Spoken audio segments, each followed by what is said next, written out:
अपने हाथों को उठाओ। जो कुछ आज मैं सुनूं, मैं 100 गुना फलों को लेके आऊं। प्रभु यीशु मसीह के सामर्थ्य नाम में हम मांगते हैं। जितनी हाथों में ताकत है, जितनी ताकत हाथों में, तारीफ कर दो खुदा बंद।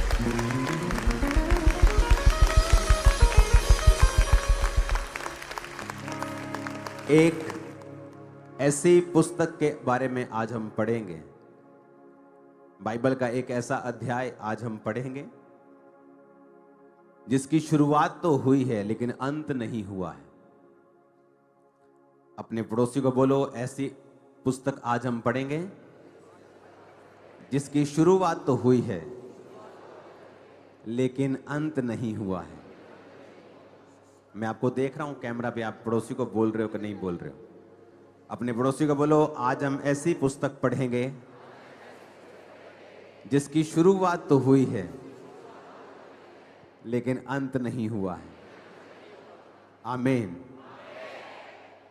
यीशु मसीह के पकड़वाए जाने के बाद जब उन्हें पेश किया गया तो राजा ने कहा कि अगर तू चाहे तो सारे इल्जाम तेरे यही कहने से झूठे साबित हो जाएंगे कि नहीं, ऐसा नहीं है, क्योंकि इनमें से एक भी चीज का प्रूफ नहीं है। पर जीसस क्राइस्ट ने कहा, बात ये नहीं है, मैं आया ही इसलिए हूं कि मैं मारा जाऊं, गाड़ा जाऊं और फिर अपनी मर्जी से अपना प्राण दूं और अपनी मर्जी से वापस लूं।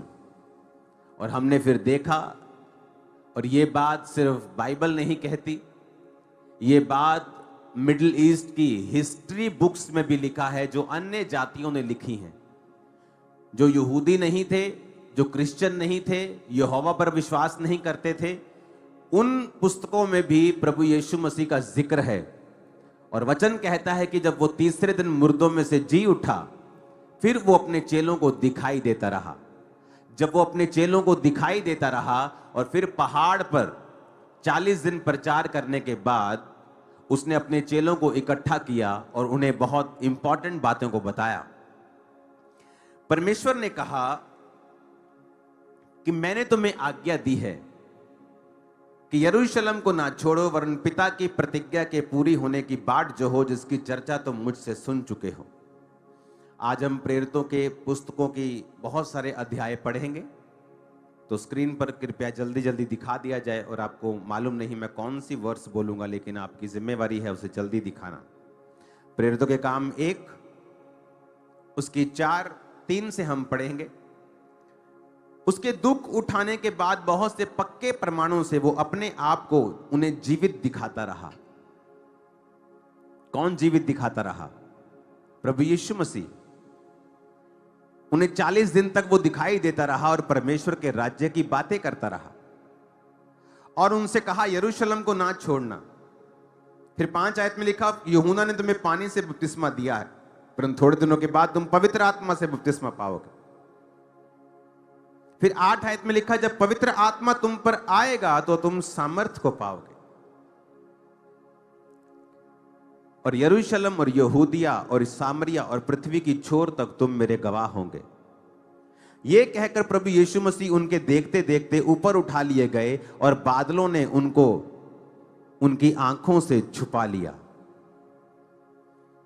अब जीसस ने कहा, पवित्र आत्मा तुम पर आएगा और उसके बाद एक काम होगा कि तुम यरूशलेम, यहूदिया, सामरिया और पृथ्वी की छोर तक मेरे गवाह बन जाओगे।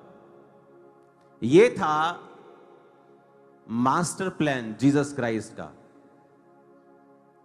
क्या मास्टर प्लान था? कि जब पवित्र आत्मा तुम पर उतरेगा तो तुम धरती की छोर तक मेरे गवाह हो जाओगे। फिर क्या हुआ? प्रेरितों के काम 2 अध्याय में जब आप पढ़ते हैं तो पवित्र आत्मा, जब वो 120 लोग प्रार्थना कर रहे थे तो उन पर उतरा। जब पवित्र आत्मा उन पर उतरा, सामर्थ उन पर उतरी, परमेश्वर का वचन पूरा हुआ। लोगों ने कहा तुमने शराब पी रखी है, तो पतरस उठा और लोगों को प्रचार किया। जब लोगों को उसने प्रचार किया तो उसमें से बहुत से लोग बपतिस्मा लेकर उस मंडली में मिल जाते हैं। इसकी गूंज को हल्का सा कम करना। हजारों लोग उनमें मिल जाते हैं और हजारों लोग बपतिस्मा ले लेते हैं।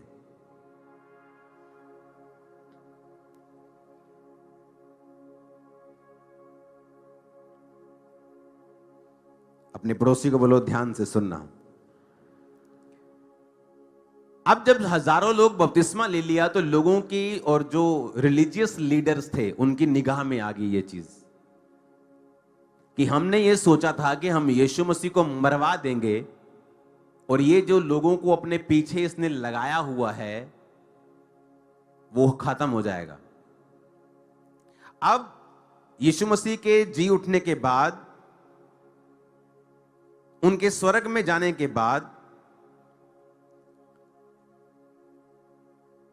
जब चेलों ने वही पवित्र आत्मा के मिशन को जारी किया और जब पवित्र आत्मा उतरा तो उस दिन 3000 आदमियों ने एकदम से बैप्टिज्म लिया। 3000 आदमी बहुत होते हैं और एक दिन में जब 3000 लोगों ने बपतिस्मा लिया तो वो लोगों की निगाह में फिर आए।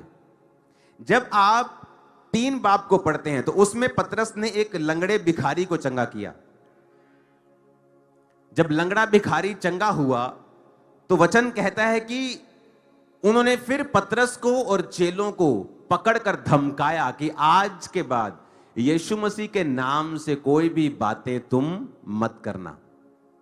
उन्होंने कहा है ऐसा नहीं हो सकता है कि हम यीशु मसीह ने जो हमें दिया है, जो परमेश्वर ने हमें दिया है, हम उसकी बात ना करें।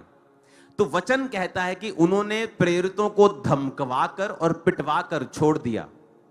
छोड़ इसलिए दिया क्योंकि उनको पता था कि बहुत से लोग इनके साथ मिले हुए हैं तो हमारा विरोध होगा। तो लिखा उन्होंने उसे छोड़ दिया। तो वचन कहता है कि जब प्रेरित वापस आए तो उन्होंने आकर परमेश्वर से प्रार्थना की कि परमेश्वर उनकी धमकियां देख और अपने दासों को यह वरदान दे कि तेरा वचन हियाव के साथ सुना सकें और चंगा करने के लिए तो अपने हाथ बढ़ा ताकि चिन्ह और चमत्कार परमेश्वर यीशु मसीह के नाम से किए जाएं। अब जब ये सारा कुछ हो रहा था तो वचन कहता है कि विरोधी उठे और उन्होंने कलीसियाओं को धमकाना शुरू किया। जब कलीसियाओं को धमकाया गया तो बाइबल कहती है स्तिफनुस नामक एक इवेंजलिस्ट का कत्ल कर दिया गया जो खाना बनाने के लिए चुना गया था, पर वो उन 7 लोगों में से था जो पवित्र आत्मा से परिपूर्ण थे, जो खाने की ड्यूटी भी करते थे चर्च में, लेकिन जब प्रीच करते थे तो उनके द्वारा चिन्ह और चमत्कार भी होते थे। और वचन कहता है कि उसको जब मार दिया गया तो शाऊल उनके वध में सहमत था और लोगों ने, गवाहों ने अपने कपड़े शाऊल के कदमों में रख दिए कि वो सहमत था, उसकी निगाह में सब कुछ हुआ था। अब जब आप अगली बापों को पढ़ते हैं, जब आप 6 बाप को 7 बाप को आपने पढ़ लिया तो स्तिफनुस उस समय खत्म हो गया। जब 8 बाप शुरू होता है तो वचन कहता है कि अब शाऊल जिसने एक व्यक्ति को मरवाया था, अब वो पूरी कलीसिया में फिरने लगा और पूरी कलीसिया को पकड़कर लोगों को घरों से बाहर निकालता था और उनको बांधता था और उनको जेल करवाता था। और वचन में लिखा है कलीसिया तितर बितर हुई।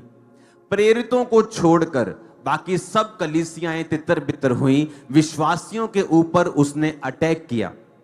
अब दिखने में यह विरोध लग रहा है, दिखने में यह शैतान का काम लग रहा है, लेकिन आपको नहीं पता है कि परमेश्वर इन लोगों को इस्तेमाल करता है अपने ही भविष्यवाणियों को पूरा करने के लिए। अब वचन कहता है कि जब कलीसिया तितर बितर हुई तो वो जहां तितर बितर हुई वहां जाकर सुसमाचार सुनाने लगे। जब कलीसिया तितर बितर हुई, कोई दूसरे शहर में भाग गया, कोई दूसरी स्टेट में चला गया, कोई दूसरे देश में चला गया, जहां जाके इसके रिश्तेदार थे, जहां जहां पहुंच थी, जहां जहां कोई जानकारी थी, वहां वहां वो गए। और वचन कहता है उस वजह से जो सुसमाचार था वो यरूशलेम के बाहर गया। यरूशलेम के बाहर सुसमाचार नहीं जा रहा था। प्रेरित उठते थे, प्रचार करते थे, 3000 लोग मिलते थे। वो 3000 लोगों की प्रॉपर्टी सांझे में थी। लोग अपने मकानों को बेचकर, प्रॉपर्टियां बेचकर चर्च में लाते थे।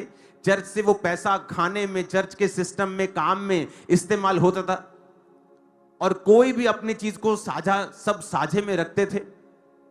किसी का मकान बन रहा है, किसी का कर्जा उतर रहा है, लेकिन कलीसिया कंफर्टेबल थी। और परमेश्वर का वचन था कि तुम लोग जब पवित्र आत्मा उतरेगा तो तुम यरूशलेम और यहूदिया और सामरिया और देश के पृथ्वी के छोर तक तुम मेरे गवाह होंगे। अपने उस वचन को पूरा करने के लिए परमेश्वर ने विरोध का इस्तेमाल किया। कई बार आपकी लाइफ में जब विरोध होता है, इसलिए मैंने कहा विरोध के बदले विरोध मत करो। जो लोग विरोध कर रहे हैं वो पुतले साड़ रहे हैं, वो पुतले थोड़ी साड़ रहे हैं, वो आपको मेडल दे रहे हैं स्पिरिट में। वो आपके लिए गोल्ड मेडल है, सिल्वर मेडल है वो आपका। वो कोई खराब चीज थोड़ी है वो। लेकिन जब आप अपना मेडल दूसरे को वापस कर देंगे, वो खराब चीज है। कि उन्होंने साड़ा एक मैंने साड़ दिया, हमें वापस नहीं करना अपना गोल्ड मेडल। यही तो सताव का मजा है। बाइबल कहती प्रेरित खुश हुए, आनंदित हुए। अगर इसे संसारिक दृष्टि से देखा जाए तो जब एक प्रशासन वहां पे खड़ा हो और कोई चोरी कर रहा हो, क्या प्रशासन वेट करेगा कि ये बंदा चोरी कर ले फिर मैं इस पे केस डालूंगा, इसकी जमानत होगी, फिर ये केस चलेगा? कि क्या उस चोरी को उसी जगह पे रोक देना चाहिए था? उसी जगह पे रोक देना चाहिए था, अगर आपको इतनी चिंता है क्रिश्चियंस लोगों की तो।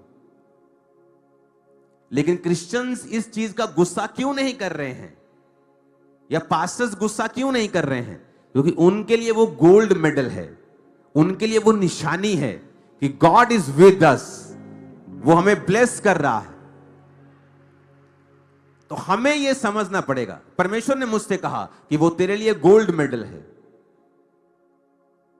कि वही तो निशानी है।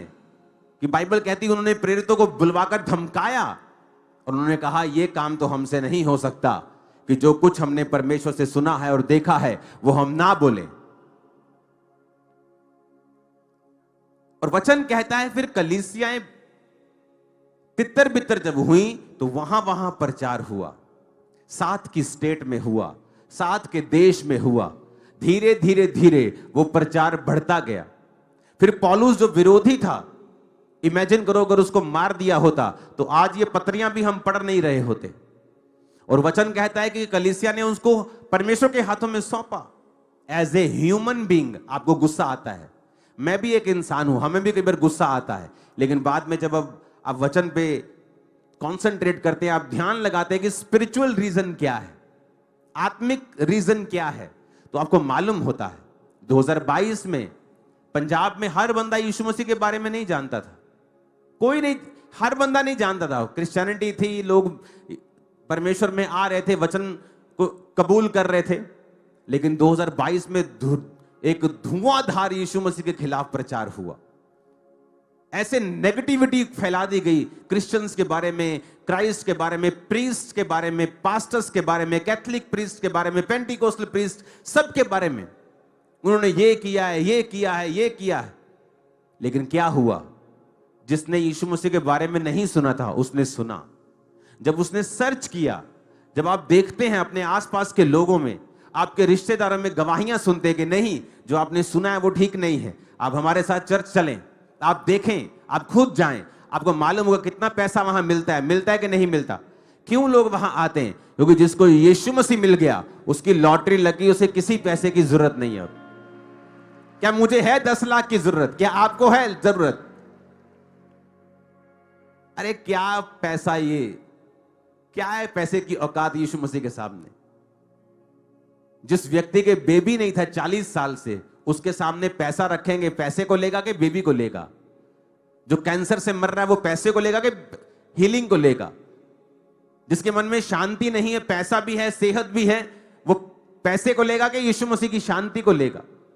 जब यीशु मसीह के वचन के बारे में समझ आती है तो आपको भी यह बात समझनी है कि परमेश्वर आपकी लाइफ के दुखों को आपको स्ट्रॉन्ग करने के लिए इस्तेमाल करते हैं हमेशा। 2004 में 5 में मुझे क्यों फास्टिंग करनी पड़ी इतनी? क्योंकि शैतान के अटैक्स इतने ज्यादा थे मेरी लाइफ में। और मैं आपको बताता हूं कि जो एक्सपीरियंस स्पिरिट का 2005 में और 4 में मैंने परमेश्वर में किया, खासकर 5 में, उसकी वजह से आज मैं परमेश्वर में खड़ा हूं।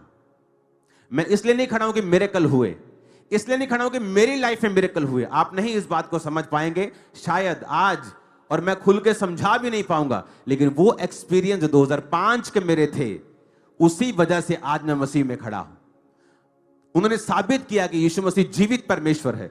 ऐसी बातें, ऐसी घटनाएं मेरी पर्सनल लाइफ में हुई हैं जिसकी वजह से मुझे प्रूफ था, जिसकी वजह से मैं गिरा नहीं, मैंने लालच नहीं किया, क्योंकि मुझे मालूम था कि जो क्राइस्ट ने मेरे साथ किया है, ये दुनिया की कोई ताकत मेरे साथ नहीं कर सकती थी। हालेलुया। अगर आप बुद्धिमान नहीं होंगे तो लोग आपकी पॉपुलैरिटी का फायदा उठाएंगे। कभी भी नाम लेकर किसी की बात ना करो, हमेशा मसीह विरोधी कहकर लोगों की बात करो। यही तो वो चाहते हैं कि वो मशहूर हों, उस मशहूरी का जो आपके ऊपर है उसका वो फायदा उठाएं। क्योंकि क्रिश्चियनिटी की अगर आप बात करोगे तो हर देश तक बात पहुंचेगी। Very cheap way to be popular. लेकिन आपको बुद्धिमान बनना है, आपको यह समझना है कि आप किसी की गिरफ्तारी पर रीले मत चलाएं, खुश ना हो, सुसमाचार फैलाएं, चुप भी ना हो, वचन को फैलाएं सोशल मीडिया के ऊपर, वचन बताएं लोगों को, सच्चाई बताएं, अपनी गवाहियां शेयर करें, अपने एक्सपीरियंस शेयर करें। नशा छोड़ा तो वो शेयर करें। गाली निकालने से, किसी को डाउन करने से, किसी को कुत्ता बोलने से, बिल्ला बोलने से नथिंग विल हैपन, कुछ नहीं होगा। और आपकी स्पिरिट नहीं है ये। मैं भी विश्वासी की लाइफ में रहा हूं। मैं तो इतना कड़क विश्वासी, इतना ऐसा मैं विश्वासी था कि लोगों को पीटने तक मैं पहुंच जाता था अपने पास्टर के लिए, क्योंकि अपने पास्टर से मुझे इतना प्यार होता था। लेकिन जब आप मसीह में ग्रो करते हैं, आप आत्मा में ग्रो करते हैं, आपके पास्टर्स आपको वचन समझाते हैं कि आपको ऐसा नहीं करना जो दूसरा कर रहा है। हमें वो रीले नहीं बनानी है कि जिससे आप एक लीडर नुमा व्यक्ति लगे, कि जिसको परमेश्वर से कोई लेना देना नहीं। Christian leaders and Christian pastors, इनकी अलग अलग बाइबल नहीं। 2022 में एक्शन कमेटी बनाई गई। क्यों बनाई गई? ताकि पास्टर्स के ऊपर जो विरोध या सताव है, कि वो लोग जाएं और पास्टर्स के बिहाफ पर बात कर सके, पर उनकी बात भी पास्टर्स वाली होनी चाहिए। ये कोई राजनीतिक प्लेटफॉर्म नहीं है कि किसी को सीट चाहिए कि वो इस कमेटी में आए और फिर इंटरनेट पे दिखाई देना शुरू हो लगातार और बाद में उसे सीट में कन्वर्ट कर ले। ये उस चीज के लिए नहीं है। और जब आप उस चीज के लिए इसे यूज करेंगे तो डिसग्रेस आपको फील होगी कि आपके द्वारा काम नहीं हो रहा है, आप जो चाहते हैं वो आप हासिल नहीं कर पा रहे हैं। क्योंकि पहले हमने इसी तरह से कार्य किया है कि इसका कोई भी राजनीतिकरण नहीं हुआ। आप क्रिश्चियन राजनीति के खिलाफ नहीं हैं, मैं नहीं हूं। आप बनना चाहते हैं कुछ बने, लेकिन चर्चिस के प्लेटफॉर्म को आप यूज नहीं कर सकते हैं। चर्च राजनीति से परे है। वो उस व्यक्ति को भी उसी निगाह से देखती है जिसने उसका फायदा नहीं किया है। जो हर पार्टी की अगर वो चर्च में आएगी तो उसकी प्रार्थना करेगी, चाहे वो क्रिश्चियंस हो, चाहे वो हिंदू हो, चाहे वो सिख हो, चाहे वो मुस्लिम, कोई भी हो, क्योंकि उसका काम है प्रार्थना करना। उसका काम ये नहीं कहना लोगों को कि इसको वोट देना है, इसको देना है। तो एक्शन कमेटी का काम क्या है कि वो पास्टर्स, क्योंकि पास्टर्स प्रार्थना में हैं, वो प्रेयर में हैं, वो अपने स्पिरिचुअल कामों में हैं, वो नहीं जाके प्रशासन से बात कर सकते। अगर वो करेंगे बाकी काम कौन करेगा? तो वो एक रिप्रेजेंटेटिव हैं कि वो जाएं, और उस समय एक मौका होता है, सुपर्ब मौका होता है। जब विरोध होता है ना, तो वचन कहता है, एक जगह लिखा हुआ है कि अगर आप 8 बाब को पढ़ेंगे, 8 आयत को पढ़ेंगे, तो इस विरोध के बाद जब शाऊल ने विरोध किया ना, तो लिखा कि कलीसिया तितर बितर होकर सुसमाचार सुनाती रही। 4 आयत में लिखा है, और 8 आयत में लिखा है कि उस नगर में बड़ा आनंद छा गया। बड़ा आनंद। प्रेरितों के काम 8 उसकी 8 आयत। क्यों आनंद छाया? बड़ा आनंद क्यों उतरा उनके ऊपर? उस कलीसिया के ऊपर बड़ा आनंद क्यों हुआ? क्योंकि वो कलीसिया जब तितर बितर होकर गई, तो जिस नगर में वो गई वहां पे लोग बचने लगे, वहां पे हीलिंग होने लगी, डिलीवरेंस होने लगी। तो आनंद आ गया कि यार ये तो परमेश्वर कर रहा है, ये शैतान थोड़ी कर रहा है, ये तो प्रभु कर रहा है। देखो इन लोगों तक कभी सुसमाचार नहीं पहुंचता अगर हम विरोध में ना होते। तो अगर कोई विरोध ना करता, हम भागते ना, तो इन लोगों तक कौन सुसमाचार सुनाता? यहां का लंगड़ा कैसे चंगा होता? यहां का दुष्ट आत्मा वाला व्यक्ति कैसे हील होता? यहां का कैंसर का व्यक्ति कैसे हील होता? तो लिखा उस नगर में बड़ा आनंद आ गया। जब आपका विरोध होता है तो उस समय आपको सुसमाचार फैलाने का होता है। आप किसी अधिकारी से बात करेंगे, आप सुसमाचार फैलाएंगे कि देखो जी मैं नशे करता सी, मैं आज परमेश्वर दे विच आ, मैं कमेटी वालों तक ना गल करन आया, मैं देखो जी मैं पाप में था, मैं देखो जी मैं एक व्यभिचारी था, मैं समाज में चोरी करता था। आप जब गवाहियां देंगे तो वो टाइम टेस्टिमनी देने का है, विरोधियों को भी, प्रशासन को भी, अन्य जातियों को भी, लोगों को भी बताने का है कि हम आपसे प्यार करते हैं, बावजूद आप हमसे नफरत करें, हमारा प्यार आपके लिए बना रहेगा। कोई किसी तरह की कार्रवाई की जरूरत नहीं। जब परमेश्वर करता है कार्रवाई, वो फिर जबरदस्त करता है, वो कर लेगा कार्रवाई। वो जिंदा है, मरा हुआ थोड़ी है हमारा खुदावंद, वो जिंदा है, वो करेगा, वो अपने हिसाब से करेगा, वो अपने हिसाब से करेगा और परफेक्ट करेगा। आप कुछ करेंगे, एक छोटा बच्चा किसी दुश्मन को थप्पड़ मार लेगा, एक दिन में थप्पड़ का असर खत्म हो जाएगा, कितनी लाश डाल लोगे। पर जब उसका बाप थप्पड़ मारेगा, भाई साहब मुंह घुमा के पीछे की तरफ लगा देगा, पता नहीं कितने दिन तक मोच नहीं उतरेगी गर्दन, कलर लाला जीवन बिताने पड़ेंगे। हां, परमेश्वर को मौका दो, उसे काम करने का मौका दो। हम अपनी ड्यूटीज में फेल ना हो। आपकी जो भी ड्यूटी है, आप पास्टर हैं, आपकी सोशल ड्यूटी लगी है, आपकी ड्यूटी है राइट टाइम के ऊपर जवाब देना, राइट टाइम के ऊपर लोगों के झूठ को काउंटर करना। कितने मेरी बात को समझ रहे हैं? आज दुनिया कैसी है आपको मालूम होना चाहिए।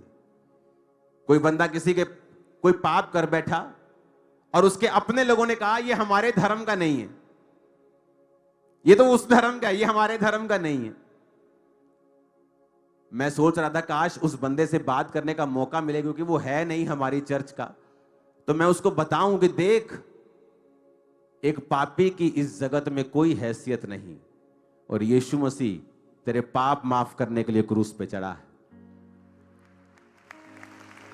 मैं नहीं कहता अगर तेरे पाप माफ हो गए तो तेरी सजा खत्म हो जाएगी, क्योंकि कानून तुझे को अपने हिसाब से अब देखेगा, लेकिन आजा यीशु मसीह के पास, तेरे पाप तो माफ हो। दुनिया थोड़ी तेरी, अगर तेरी होती तो इस डाउन टाइम पर तुझे कभी भी धुतकारती नहीं। एक बच्चा जब गिर जाता है ना नाली में, उसकी मां कभी नहीं कहती ओ साडा थोड़ी है, ये लगवांडियां दा, क्योंकि उस बच्चे के अब गोबर लग गया मुंह पे, गंदगी लग गई है पैरों पे, हाथों पे, अब कौन साफ कर। लेकिन उसकी अपनी मां जो होती है वो फटाफट उठाती है। इसलिए तो मैं कहता हूं तुम्हारी असली मां यीशु मसीह है। वही कहता है बेटा आजा, कोई बात नहीं, जितना भारी गुनाह तूने किया है, अब कानून जो करेगा वो तो करेगा ही, लेकिन कम से कम तू नरक की आग से तो बच जाएगा। कम से कम बाकी का जीवन तेरा शांति में तो गुजर जाएगा। तेरे अंदर वो पीड़ा जो शैतान ने और पाप ने के कारण तुझे हुई है, क्योंकि जो पाप करता है वो भी अंदर से खुश नहीं होता, वो भी अंदर से कोई ऐसा नहीं है कि प्राउड फील करता है, वो भी अंदर से दुखी होता है, छलनी होता है, मरा हुआ होता है अंदर से, वो भी मुंह दिखाने काबिल नहीं होता। और यही तो जीसस ने कहा है कि मैं पापियों के लिए आया हूं, पापियों को शर्मिंदा करने के लिए नहीं, उन्हें गले से लगाने के लिए आया हूं। वो था तो नहीं इस चर्च का, पर मैं उसे इनविटेशन देता हूं कि खुदावंद में आजा, तेरे पाप माफ होंगे। जगत जो तेरे साथ करेगा वो करेगा ही, पर परमेश्वर तुझे अनंत जीवन देगा, तेरे पाप माफ करेगा, और ताकि अगला जीवन जो तेरा हो वो दुखों से भरा हुआ ना हो। हालेलुया। काश लोगों को यह पता हो, काश लोगों को यह पता हो कि यीशु मसीह तो आए ही पापियों के लिए।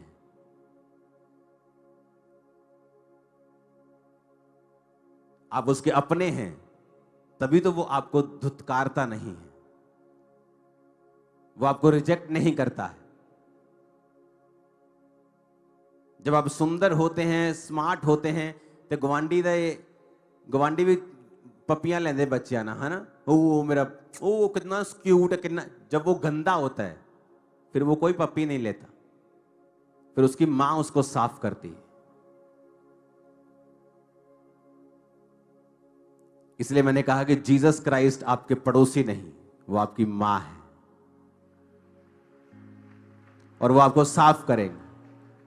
आप कितने भी बड़े भारी गुनाहों में क्यों ना हो, वो आपको क्लीन करेंगे। यही तो मसीह जिंदगी है। कलीसिया क्या है? उन लोगों का समूह जो पापी थे, जो व्यर्थ थे, जो तुच्छ थे, जो रिजेक्टेड थे, उनको परमेश्वर ने चुना है और यह सुसमाचार देने के लिए चुना है। अगर तुम्हें समाज ने रिजेक्ट कर दिया क्योंकि तुमने कुछ गलत किया, अगर तुम्हें अपने लोगों ने रिजेक्ट कर दिया, तो जीसस क्राइस्ट के पास आओ।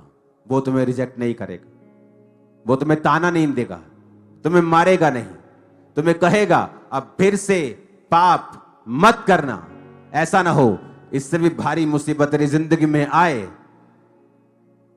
पौलुस कहता सबसे बड़ा पापी मैं हूं कि मैंने जीसस की कलीसिया को सताया था। पतरस कैसा व्यक्ति था कि उसने कान काट दिया था, परमेश्वर का इनकार कर दिया था, फिर भी परमेश्वर उसके पास गया और कहा पतरस क्या तुम मुझसे प्यार करता है? उसको त्यागा नहीं, उसको छोड़ा नहीं। आपकी मां आपको त्याग नहीं सकती, उसी तरह असली परमेश्वर भी आपको त्याग नहीं सकता। वो इतना प्यार करता है आपसे। हालेलुया। अब यहां पर कलीसिया 9 बाप में शाऊल का परिवर्तन होता है। शाऊल एक पौलुस के रूप में बदल जाता है। इस 10 बाप में पतरस फिर अन्य जातियों की ओर जाता है और वहां पर अन्य जातियों में परमेश्वर का प्रचार करना शुरू करता है। आपको प्रेरितों के काम में मिलेगा कि कैसे पवित्र आत्मा ने उनकी अगुवाई की, कैसे होली स्पिरिट ने उनकी अगुवाई की, कि वो विरोध, वो आने वाली मुसीबतों को कैसे आत्मा के द्वारा हल करते गए और परमेश्वर का सुसमाचार फैलता गया। कई बार आप कंफर्ट से बाहर प्रभु आपको कर देता है, आप कंफर्ट से बाहर आ जाते हैं। मैंने एक विश्वासी के रूप में अपनी लाइफ में बहुत से दिन देखे जब मैं कंफर्ट से बाहर जिया मैं, लेकिन उन्हीं दिनों में परमेश्वर आपको बेस्ट बनाता है, स्ट्रांग करता है, वचन पर आपको सुदृढ़ करता है। मुसीबतों के दिनों में, परीक्षाओं के दिनों में ही आप एक्चुअल में परमेश्वर से मसा पाते हैं। हालेलुया।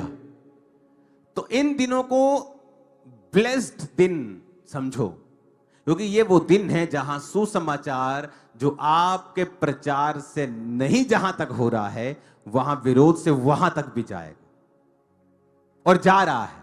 और तारीफ करो जितनी कर सकते खुदाबंद। हालेलुया। क्या हुआ पंजाब में 2022 के बाद? आज हर व्यक्ति यीशु मसीह के बारे में जानता है। मानता या नहीं मानता बात अलग है।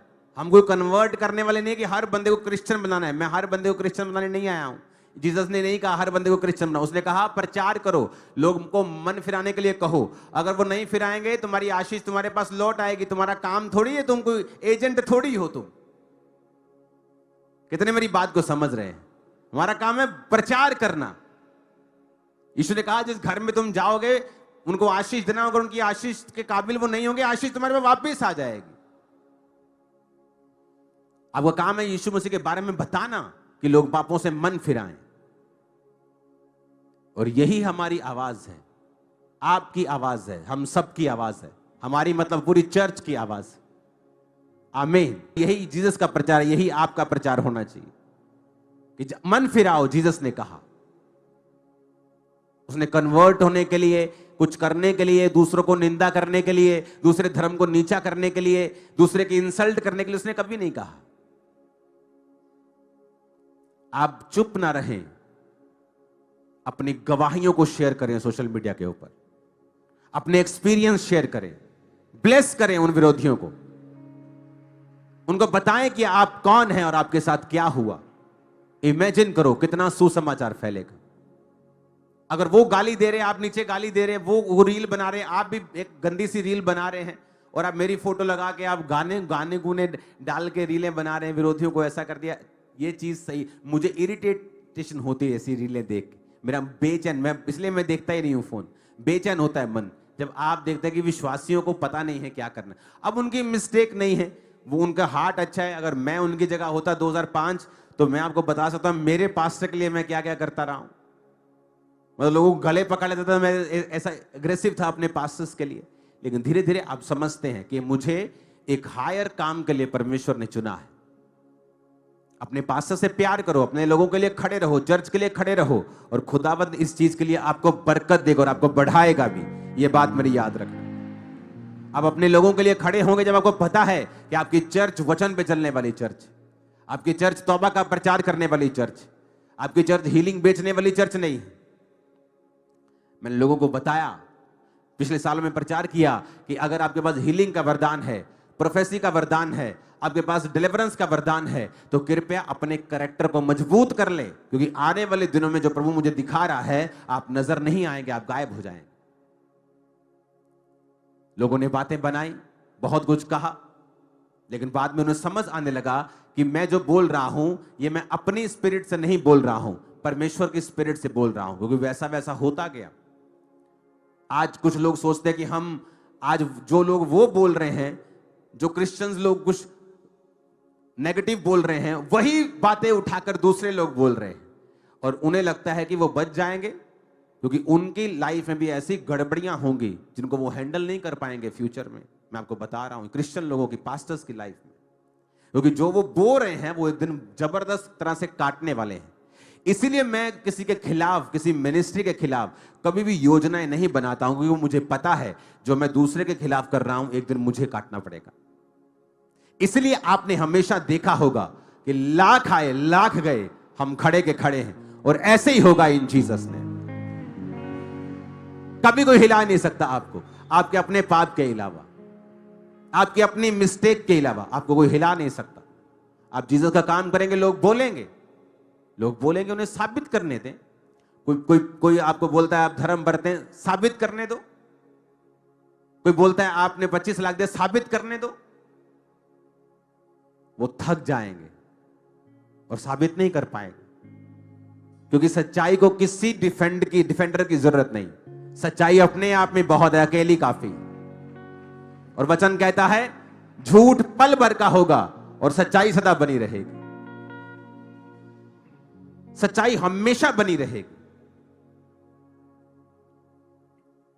तो अगर ये सच्चाई है तो बनी हुई, 2000 साल से बनी हुई, उससे पहले भी ये सच्चाई थी, तब भी बनी थी, अब भी बनी हुई है, फ्यूचर में बनी रहेगी। आज सरकारें कबूल कर रही हैं परमेश्वर के नाम को शरिया, देश कबूल कर रहे हैं, वापिस आ रहे हैं। यूरोप के बहुत से लोग क्रिश्चियनिटी में, गूढ़ी क्रिश्चियनिटी में वापिस आ रहे हैं।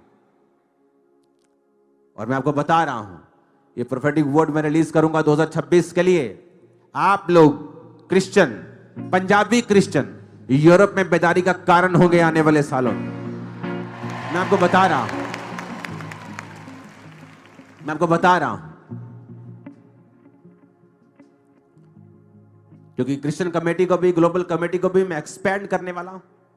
इंटरनेशनली बहुत से एमपीज, बहुत सी सरकारें, बहुत से इंटरनेशनल जो मंत्री हैं रिसेंट सरकारों में, उनको साथ लेकर क्रिश्चियनिटी की आवाज को ग्लोबली हर देश के पीएम तक, हर देश की सरकारों तक पहुंचाया जाएगा। ये खुदाबंद और बताया जाएगा कि ये पंजाबी क्रिश्चियंस आपके फंड के पीछे नहीं है। ये पंजाबी क्रिश्चियंस सिर्फ जीसस क्राइस्ट के वचन को दे रहे हैं। मैं आपको बता रहा हूं, आप लोग यूरोप में बेदारी का कारण बनने वाले हैं। पौलुस की हिस्ट्री में वो वहां का हीरो है जिसने फैलाया, बेदारी फैलती गई, हर गली में चर्च, हर नुक्कड़ पे चर्च।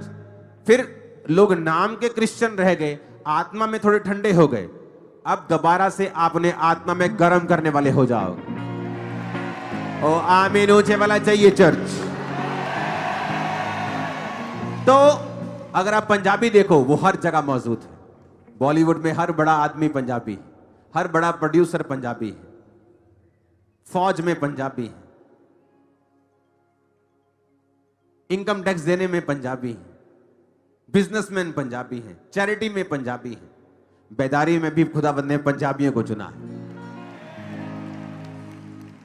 आप देखना फ्यूचर में क्या होता है। ਤੁਹਾਡੀਆਂ ਗੱਲਾਂ ਹੋਣਗੀਆਂ ਹੁਣ ਇੰਟਰਨੈਸ਼ਨਲੀ, ਤੁਸੀਂ ਇਸਤੇਮਾਲ ਕੀਤੇ ਜਾਓਗੇ ਪਰਮੇਸ਼ਵਰ ਦੇ ਦੁਆਰਾ, ਉਹਦੀ ਰੂਹ ਦੇ ਨਾਲ।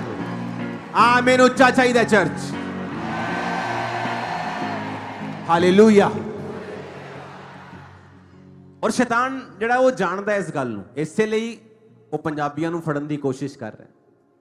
ਇੱਥੇ ਨਹੀਂ ਸ਼ੈਤਾਨਾ ਤੇਰਾ ਜ਼ੋਰ ਚੱਲਣਾ, ਇੱਥੇ ਨਹੀਂ ਚੱਲਣਾ। आमीन। और कलीसिया ਨੂੰ ਵੀ ਇਹ ਗੱਲ, कलीसिया को भी ये बात समझनी। ਮੈਨੂੰ ਹਿੰਦੀ 'ਚ ਹੀ ਕਹਿਣਾ ਪੈਂਦਾ ਕਿਉਂਕਿ ਫਿਰ ਦੂਜੀਆਂ ਸਟੇਟਾਂ ਵਾਲੇ ਵਿਚਾਰੇ सोचते कि ਕੀ कह रहे पास्टर जी।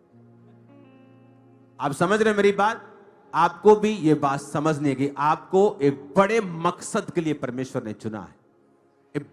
बिगर एक मिशन है हमारा, खुदावंद के नाम को लेके जाना।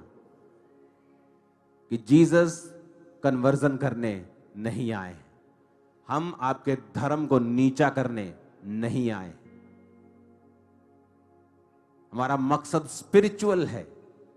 इसलिए मैंने कहा कि आप इस चर्च को पॉलिटिकल ग्राउंड के रूप में या एक सीढ़ी के रूप में इस्तेमाल मत करें। आपको कुछ पॉलिटिकली करना है, आप इन कमेटियों और चर्च के आउटसाइड रह के करें। चर्च आपके लिए प्रेयर करेगी, वो आपका साथ देगी जैसे वो बाकियों का साथ देती है, क्योंकि आपका मकसद इस सांसारिक राज को लेके आना नहीं है, क्रिश्चियन गवर्नमेंट लेके आना नहीं है। इतना छोटा मकसद यीशु मसीह का हो सकता है क्या?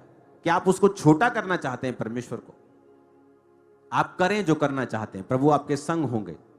लेकिन यह बात याद रखें कि मिनिस्ट्रीज को, पास्टर्स को प्रोटेक्ट करना, उनके लिए बात, प्रोटेक्ट तो खुदा करता है, उनके लिए जाना और बात करना ये आपका काम है सिर्फ कमेटी का।